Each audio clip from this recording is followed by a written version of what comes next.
جامع گزین نہیں ہو پائے تھے.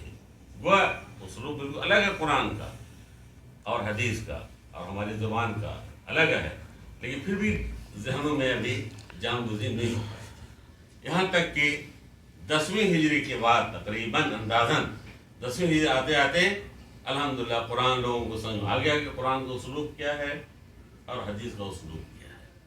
چنانچہ 10ویں ہجری کے بعد آپ نے اجازت دے دی، جو لکھنا چاہے حدیث بھی لکھ سکتا ہے، جس میں آپ نے حضرت ابو ہریرہ نے بہت مشہور روایت آتی ہے حضرت ابو ہریرہ کی کہ آپ نے خطبہ دیا، اور خطبہ سننے کے بعد ابو ہریرہ نے کہا یا رسول اللہ، ابو شاہ ایک یمنی تھا، اس نے کہا یا رسول اللہ یہ خطبہ میں چاہتا ہوں لکھ دیا جائے، مجھے بہت اچھا لگا وہ خطبہ مجھے.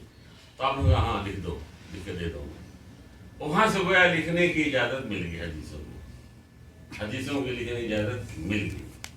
میری تحقیق تک اب تک 53 اور 3 کتنا ہوتا 53 صحابہ میں نے جمع کیے ہیں جنہوں نے حدیثیں پر کام کیا، لکھا، حدیثیں لکھی جنہوں نے 53 صحابہ.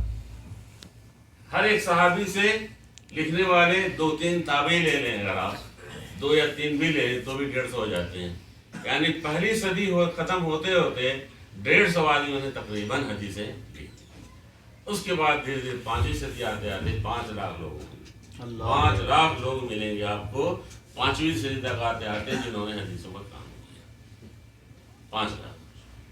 اچھا، حدیثیں لکھنے کا طریقہ یہ تھا کہ شروع میں تو جیسے لکھتے اس کے بعد پھر حدیثوں میں سندوں کا مسئلہ پیدا ہو گیا کہ بھائی یہ جو بتا رہے ہیں آپ، حدیث سنا رہے ہیں، یہ صحیح ہے غلط ہے. یہ جو ہے دھیرے دھیرے سندیں آنے شروع ہوئے، اسناد جوڑنا شروع ہوئے. اس کے بعد علماء نے فیصلہ کیا جو صحیح ہوگی اس کو لیا جائے گا اور ضعیف کو چھوڑ دیا جائے گا. لیکن یہ کام صرف حضرت امام بخاری رحمۃ اللہ علیہ اور ان کے شاگرد امام مسلم. امام بخاری وفات 256، امام مسلم وفات 261، یعنی 5-6 سال فرق.